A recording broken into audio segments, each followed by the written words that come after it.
ओम शांति। आज 29 सितंबर 2023 के बाबा के अनमोल मधुर महावाक्य सुनेंगे। आज की मुरली में बाबा हम बच्चों को फजीलत सिखाते हैं, अर्थात मैनर्स सिखाते हैं।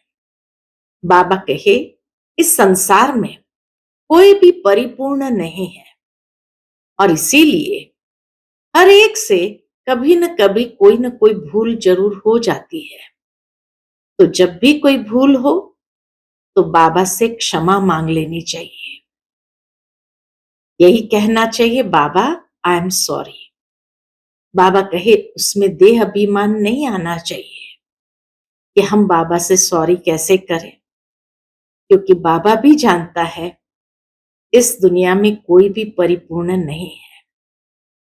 साथ ही साथ बाबा कहे, बच्चे संग दोष से अपनी संभाल करनी है, क्योंकि संग दोष से ही आत्मा पर कोई न कोई प्रकार का दोष अवश्य लग जाता है। इसलिए अपने संग की बहुत बहुत संभाल करनी है। तो सुनते हैं आज के बाबा के अनमोल मधुर महावाक्य। ओम शांति। मीठे बच्चे, संग दोष से तुम्हें बहुत संभाल करनी है, क्योंकि संग दोष में आने से ही उल्टे कर्म होते हैं, बाप की याद भूल जाती है। आज की मुरली से प्रश्न है, किस फजीलत यानी मैनर्स के आधार पर तुम बच्चे अपनी अवस्था को आगे बढ़ा सकते हो? उत्तर है, अगर कभी कोई भूल हो जाती है तो बाप से क्षमा मांगने की भी फजीलत चाहिए। बाप को कहना चाहिए, आई एम सॉरी। इसमें जरा भी देह अभिमान न आए, इससे अवस्था आगे बढ़ती रहेगी। चढ़ती कला का आधार है बाप से सच्ची दिल। चढ़ती कला का आधार है बाप से सच्ची दिल। कभी भी अपने को मियां मिट्ठू नहीं समझना है। भूले हर एक से हो सकती है, क्योंकि अभी तक कोई परिपूर्ण नहीं बने हैं। आज की मुरली से पहले गीत बजा है, हमें उन राहों पर चलना है जहां गिरना और संभलना है। ओम शांति। कुछ तो कहना पड़ता है, उस हिसाब से ओम शांति कहना अच्छा है। आत्मा को अपना स्वधर्म बताना होता है। बाप भी कहते हैं, हम शांत हैं, शांति देश के रहने वाले हैं। तुम भी असुल आत्मा हो। तुम्हारा स्वधर्म शांत है। सारी दुनिया शांति शांति करती रहती है, परंतु शांति किसको कहा जाता है ये कोई नहीं जानते। समझते हैं कि ये लड़ना झगड़ना जो चलता है वह शांत हो जाए। दुनिया में मनुष्य जो शांति चाहते हैं वो ये चाहते हैं ये लड़ना झगड़ना जो हो रहा है वो सब बंद हो जाए, परंतु वह शांति तो कोई काम की नहीं। घर में स्त्री पुरुष होते हैं, कोई तो झगड़ते हैं, कोई झगड़ते नहीं है। वह कोई शांति हुई क्या? लड़ना झगड़ना अगर बंद हो गया तो क्या वो कोई शांति हुई क्या? शांति और चीज है। शांति तो आत्मा का स्वधर्म है, वैसे ही बाप का भी स्वधर्म है शांति। आत्माओं का बाप कौन है? परमपिता परमात्मा। उनका धर्म क्या है? परमात्मा का धर्म क्या है? उनका भी धर्म है शांति। परमपिता परमात्मा शांत देश के रहने वाला है। हम भी शांत देश में रहने वाले हैं।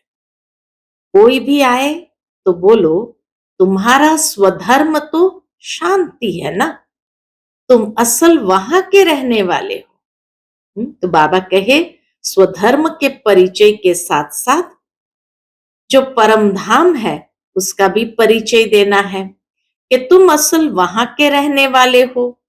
यहाँ आए हो पाठ बजाने, शरीर द्वारा पाठ तो बजाना ही है। शांति के लिए वास्तव में जंगल आदि में जाने की दरकार नहीं। आत्मा को अपने स्वधर्म का पता है। आत्मा थक जाती है तो रात को अशरीरी हो शांत हो जाती है। रात को कितना सन्नाटा रहता है, सुबह होने से आवाज शुरू हो जाता है। वह हुई हद की रात और दिन। कितने प्रकार की शांति बाबा ने बताई।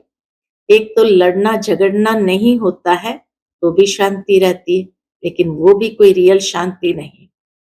दूसरी बाबा ने कहा परम धाम में भी शांति है, वो शांत देश है, लेकिन वहां कोई एक्टिविटी नहीं है। फिर बाबा कहे रात को जब व्यक्ति सो जाता है तो शांति हो जाती है, वो नींद की शांति है, अशरीरी हो गए, लेकिन वो शांति भी इंसान को नहीं चाहिए। तो इसीलिए बाबा कहे जब सन्नाटा हो जाता है तो कहते हैं शांति हो गई, लेकिन सुबह उठते ही आवाज शुरू हो गया। तो ये है हद के दिन और रात। अभी तो है बेहद का दिन और रात। आत्मा 84 जन्म का पाठ बजाकर थक जाती है, इसलिए कहते हैं अब वापस शांति धाम जाना है। तो शांति क्यों चाहिए? क्योंकि आत्मा अभी पाठ बजाते बजाते थक गई है। बाप भी कहते हैं शांति धाम और सुख धाम को याद करो। सुख धाम में बैठ थोड़ी याद किया जाता है, याद किया जाता है दुख धाम में, अशांति धाम में। तो अब बाप कहते हैं बच्चे अब नाटक पूरा हुआ है, तुमको घर चलना है, फिर तुम्हारे लिए शांति भी है तो सुख भी है। बाप कहते हैं मैं पंडा हूं, तुमको वापस सच्ची यात्रा पर ले जाने आया हूं। शांति धाम का पंडा एक बनता है, वह उनके बच्चे बनते हैं। एक से तो काम नहीं होगा, कितनी बड़ी सेना है। सभी का मुख है शांति धाम तरफ, वह है परे ते परे धाम। बद्रीनाथ अमरनाथ जाना कोई दूर नहीं है, वहां जाना तो बड़ा सहज है। अच्छा बताओ, मूल वतन सूक्ष्म वतन जाना सहज है या अमरनाथ बद्रीनाथ जाना सहज है? बाबा कहे सूक्ष्म वतन मूल वतन नजदीक है या अमरनाथ बद्रीनाथ नजदीक है? देखने में तो मूल वतन सूक्ष्म वतन परे ते परे है, परंतु वहां जाने में देरी नहीं लगती है, सेकंड की बात है। तुम सिर्फ बुद्धि से याद करो। वह जिस्मानी यात्राएं तो कोई नई बात नहीं, आधा कल्प यात्रा करते आए हो। यह रूहानी यात्रा तुमको एक ही बाप आकर कराते हैं। तुम हो सिक्के लधे बच्चे, तुमको तो रास्ता बताना है। तुम मंदिरों में जाकर समझाओ ये देवी देवताएं कब राज्य करते थे, इनको ऐसा पूज्य किसने बनाया? तुम जानते हो हम पूज्य थे, फिर पुजारी बने हैं, तो पुजारी का दर्जा कम हुआ ना। पूज्य उच्च है, बाप पूज्य बनाते हैं। तुम पूज्य देवी देवता थे, फिर पुजारी बने। अब पूजा को छोड़ फिर पूज्य बनना है। बाबा कहे अब पूजा को छोड़ करके तुम्हें फिर से पूज्य बनना है। माया के भी बहुत विघ्न पड़ते हैं। अबलाओं पर कितने अत्याचार होते हैं, और यात्राओं पर जाने अथवा मंदिरों में सत्संगों में जाने के लिए कोई रोकते नहीं। यहाँ पुजारी से पूज्य बनने में माया कितना हैरान करती है। घड़ी घड़ी गिर पड़ते हैं, बहुत करके गिरते हैं काम के खड्डे में। बाप कहते हैं मूत पलीती मत बनो, इनसे संभलना है। सबसे गंदा है काम चिता पर चढ़ना, विषय सागर में गोता खाना। बाप कहते बच्चे काम महाशत्रु है, इसलिए कभी भी विकार में जाने का संकल्प भी नहीं करना। इससे ही गंदे बन पड़ते हैं। ऐसे मत समझो, यहाँ जो आते हैं तो उनकी बुद्धि विष से निकल जाती है। कोई कोई ऐसे भी है जो एक दो को देखते हैं तो अंदर तूफान चलता है गंदा बनने लिए। बाप कहते हैं कभी गंदा नहीं बनना, कोई का पीछा नहीं करना है, कभी विकार में गिरने का पुरुषार्थ नहीं करो। बाप इससे बचाते रहते हैं। संभलने और गिरने की कितनी चटा बेटी चलती है। गीत था, हमें उन राहों पर चलना है जहां गिरना और संभलना है। तो बाबा कहते संभलने और गिरने की कितनी चटा बेटी चलती है। माया कितना तूफान मचाती है। कितना अच्छा वफादार आज्ञाकारी सर्विसेबल बच्चा था।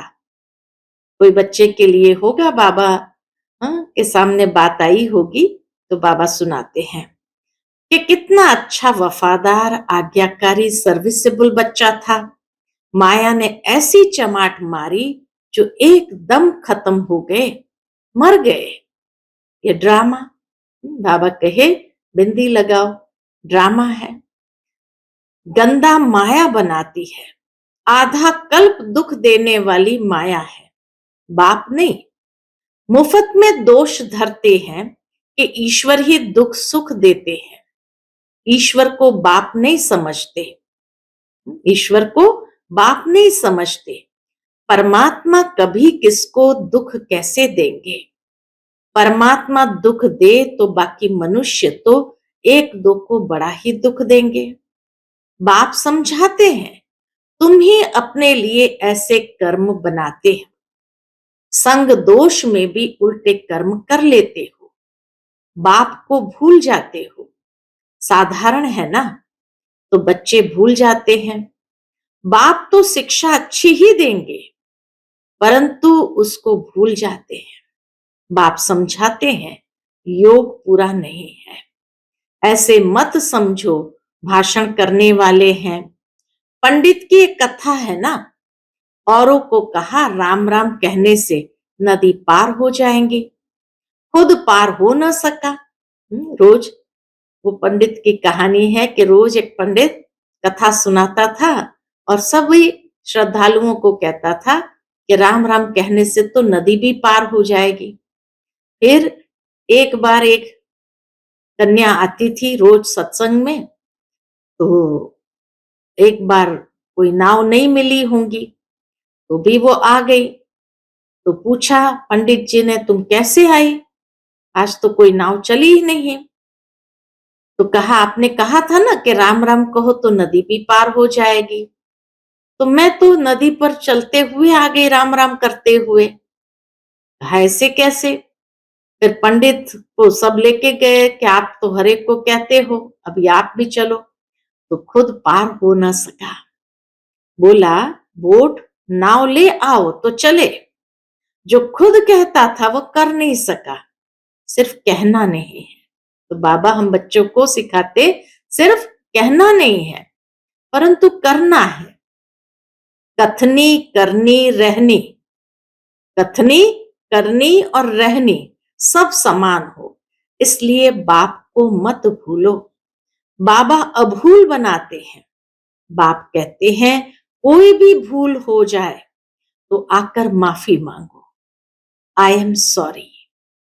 समझो शिव बाबा कहते हैं ये तुम्हारी भूल है। अच्छा बाबा हम क्षमा चाहते हैं। यह भी अच्छे अच्छे बच्चों में फजीलत नहीं रहती है। क्षमा मांगने की बाबा कहे मैनर्स नहीं। इतनी बड़ी भूल की माफी तो मांगे। अपने को बहुत मियां मिट्ठू समझते हैं, पाप करते हैं तो क्षमा लेनी चाहिए, नहीं तो उसकी वृद्धि होती रहती है। बाप के साथ बुद्धि योग बड़ा अच्छा चाहिए। बल भाषण तो बहुत अच्छा अच्छा करते हैं परंतु संपूर्ण कोई बना नहीं है। अंत तक गिरते संभलते रहेंगे। कहते हैं बाबा हमसे यह भूल हो गई, आप क्षमा करना, रहम दिल क्षमा करो। भक्ति मार्ग में सारा दिन क्षमा क्षमा करते रहते हैं। बाप को कहते हैं क्षमा करो। धर्मराज द्वारा फिर दंड नहीं दिलाना, इसलिए खबरदारी बहुत चाहिए। ऐसे मत समझो कि हम 16 कला संपूर्ण बन गए हैं।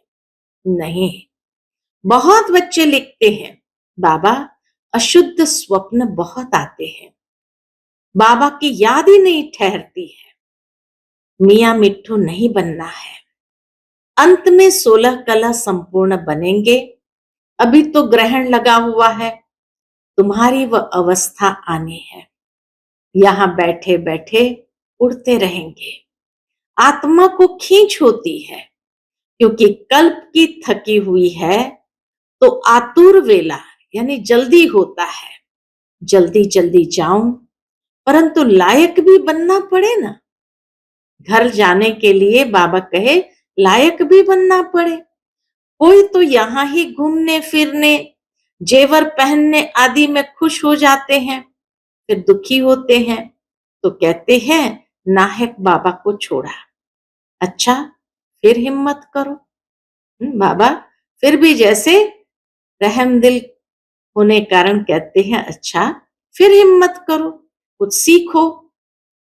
अपकार करने वालों पर भी उपकार करना है, परंतु ऐसे भी नहीं और ही माथा खराब कर दे। उपकार करते करते वो हमारा ही माथा खराब कर दे। माया गिराती है, बाप उठाते हैं। मंजिल है ऊंची और यह है सारी बुद्धि योग की यात्रा। पुरुषार्थ में टाइम लगता है, लक्ष्य तो बहुत सहज है। एक सेकंड में तुम जीवन मुक्ति के अधिकारी बन जाते हो। एक बार बाबा कहा, फिर भूलते क्यों हो? निश्चय है बाबा से स्वर्ग का वर्षा लेते हैं, फिर गिरते क्यों हो? याद कर संभलते क्यों नहीं हो? बाबा बच्चों को एडवाइस करते कि याद कर संभलते क्यों नहीं हो? अच्छे अच्छे बच्चे भूल जाते हैं, फिर और ही डिससर्विस होती है। सर्विस भी गुप्त है तो डिससर्विस भी गुप्त है। दुनिया को क्या पता कि इसमें कोई भी भूत प्रवेश होगा, वह अशुद्ध सोल का प्रवेश है तो वह भी नुकसान कर देते हैं। मायावी सोल प्रवेश कर लेती है। भल ज्ञान है परंतु परिपूर्ण कोई नहीं है। कोई ना कोई खामी रहती है, तो डर होना चाहिए। हमको बाबा की श्रीमत पर चलना है। अगर श्रीमत पर न चले, कोई भ्रष्ट काम किया तो पद भी भ्रष्ट होगा और सजाएं भी बहुत खाएंगे। कर्मों का फल यहां ही बड़ा कड़ा भोगना पड़ता है, इसलिए कर्मातीत अवस्था का पुरुषार्थ करना है। बाबा कहे कर्म का फल भी बड़ा कड़ा भोगना पड़ता है, इसलिए कर्मातीत अवस्था का पुरुषार्थ करना है। बाबा के साथ बड़ा सच्चा रहना है। सबका शिव बाबा से कनेक्शन है। सेंटर्स सब शिव बाबा के हैं। तुम्हारा सेंटर फिर कहां से आया? बाबा का सेंटर है, तो बाबा के तुम्हारा सेंटर फिर कहां से आया? तुम शिव बाबा के हो। विश्वविद्यालय बाप का है ना, ईश्वरीय विश्वविद्यालय। मेरा यह सेंटर है, यह ख्याल आया और मरा। माना मैं और मेरा मेरा, ये ख्याल बाबा कहे नहीं आना चाहिए। ऐसे मेरा मेरा करते कितने गिर पड़ते हैं। सब कुछ शिव बाबा का है। तुम कहते हो बाबा यह तन मन धन सब आपका है, तो बाबा भी कहते हैं स्वर्ग की राजाई सारी तुम्हारी है। कितना एवजा मिलता है, तुम क्या देते हो? मरने से पहले करनी घोर को देते हैं ना। जीते जी दान करते हैं, देखते हैं बस। होपलेस केस है तो दान पुण्य कराते हैं। बाप भी कहते हैं बच्चे जीते जी कर लो। यह तो पुराना तन है, तुम आत्माएं मेरी हो। ये शरीर पाठ बजाते बजाते अब पुराना हो गया है। अब फिर मेरे बनो तो तुम्हारी आत्मा और शरीर दोनों शुद्ध बनेंगे। दोनों इकट्ठे साफ होते जाते हैं। आत्मा जो अपवित्र बनी है उनको शुद्ध बनाना है। मेरे साथ योग लगाने से ही शुद्ध बनेंगे। बाबा कहे मेरे साथ योग लगाने से ही शुद्ध बनेंगे।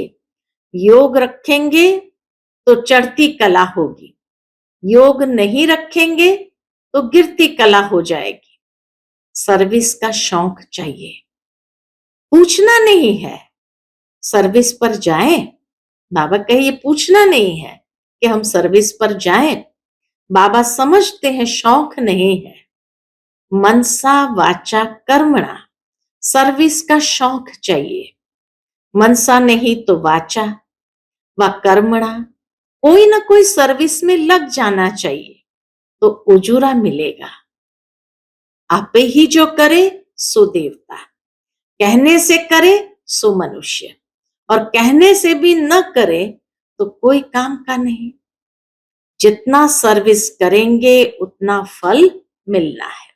इसीलिए बाबा कहे आपे ही करे सो देवता, कहने से करे वो मनुष्य। तो हमें तो देवता बनना है, तो जितना सर्विस करेंगे उतना फल मिलना है। शिव बाबा पूछते हैं बच्चे मेरे को हाथ है?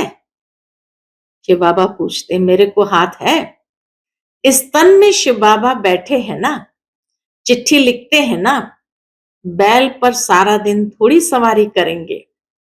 बैल जब थक जाते हैं तो उनकी आंखों में पानी आ जाता है।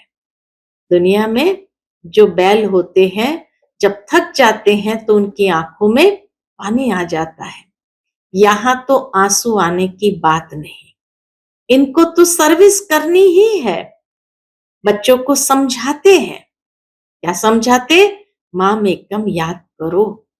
ये शिव बाबा कहते हैं इनकी आत्मा भी सुनती है।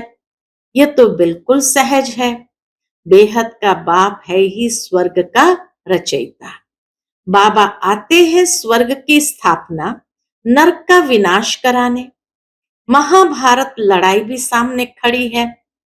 यादव कौरव पांडव भी है। तुम जानते हो अब खेल पूरा होता है। बाबा लेने आया है। सिर पर विकर्म का बोझा बहुत है। याद नहीं करेंगे तो महारानी महाराजा नहीं बन सकते हैं। बाबा कहे याद नहीं करेंगे तो महारानी महाराजा नहीं बन सकेंगे। है ही ये राजयोग, न कि प्रजा योग। योग पूरा नहीं लगाते हैं तो प्रजा बन पड़ते हैं। कहते हैं बाबा हम पूरा वर्षा लेंगे। तो सर्विस का शौक चाहिए। लिख कर पूछ सकते हो अगर इस समय हमारा शरीर छूट जाए तो हम क्या बनेंगे? परिपूर्ण तो अंत में बनेंगे। अभी तुम अपूर्ण हो। अपनी अवस्था की जांच करनी है। हम कितना बाबा की सर्विस पर है, कितना आज्ञाकारी वफादार है, कितना सर्विस के लिए तड़पते हैं कि कोई को जाकर जियदान दे। बाबा कहे ये देखना है अपने को कि हम कितना आज्ञाकारी है, वफादार है, कितना सर्विस के लिए तड़पते हैं कि कोई को जाकर जियदान करे। बेचारे बहुत दुखी है। रहमदिल बाबा हम बच्चों को भी रहमदिल बनाते। बाबा कहे देखो बेचारे बहुत दुखी है। ये एक ही सतगुरु है, शांति धाम सुखधाम ले जाने आए हैं। वह गुरु लोग अपने को जगत पिता जगत शिक्षक कह न सके, सिर्फ जगत गुरु कहलाते हैं। यह तो जगत का बाप टीचर गुरु एक ही है। तुम जानते हो बाप आया है तो बाप से पूरा वर्षा लो।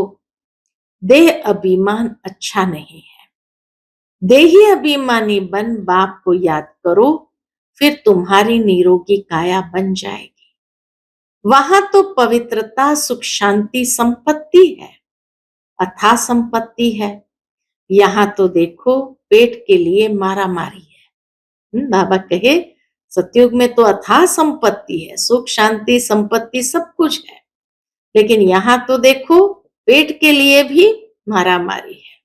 अच्छा, मीठे मीठे सिकिलते बच्चों प्रति माता पिता बाप दादा का याद प्यार और गुड मॉर्निंग। रूहानी बाप की रूहानी बच्चों को नमस्ते। हम सब रूहानी बच्चों की रूहानी माता पिता बाप दादा को याद प्यार गुड मॉर्निंग और नमस्ते नमस्ते। शुक्रिया बाबा, शुक्रिया। आज की मुरली से धारणा के लिए मुख्य सार। पहली पॉइंट, बाबा कहे रूहानी पंडा बन, सच्ची यात्रा करनी और करानी है। बुद्धि योग की बहुत संभाल करनी है, अपने ऊपर बहुत खबरदारी रखनी है। दूसरी पॉइंट, बाप के साथ सच्चा रहना है, कर्मातीत बनने का पुरुषार्थ करना है। जीते जी सब बाप के हवाले कर सफल कर लेना है। आज का बाप दादा का मधुर वरदान हम बच्चों के प्रति है, अपनी चलन और चेहरे द्वारा सेवा करने वाले निरंतर योगी, निरंतर सेवाधारी भव। अपनी चलन और चेहरे द्वारा सेवा करने वाले निरंतर योगी, निरंतर सेवाधारी भव। सदा इस स्मृति में रहो कि बाप को जानने और पाने वाली कोटों में कोई हम आत्माएं हैं। इसी खुशी में रहो तो आपके ये चेहरे चलते फिरते सेवा केंद्र हो जाएंगे। आपके हर्षित चेहरे से बाप का परिचय मिलता रहेगा। बाप दादा हर बच्चे को ऐसा ही योग्य समझते हैं, तो चलते फिरते खाते पीते अपनी चलन और चेहरे द्वारा बाप का परिचय देने की सेवा करने से सहज ही निरंतर योगी, निरंतर सेवाधारी बन जाएंगे। आज का स्लोगन है, जो अंगद समान सदा अचल अडोल एक रस रहते हैं, उन्हें माया दुश्मन हिला नहीं सकती। जो अंगद समान सदा अचल अडोल एक रस रहते हैं, उन्हें माया दुश्मन हिला नहीं सकती। अच्छा, ओम शांति।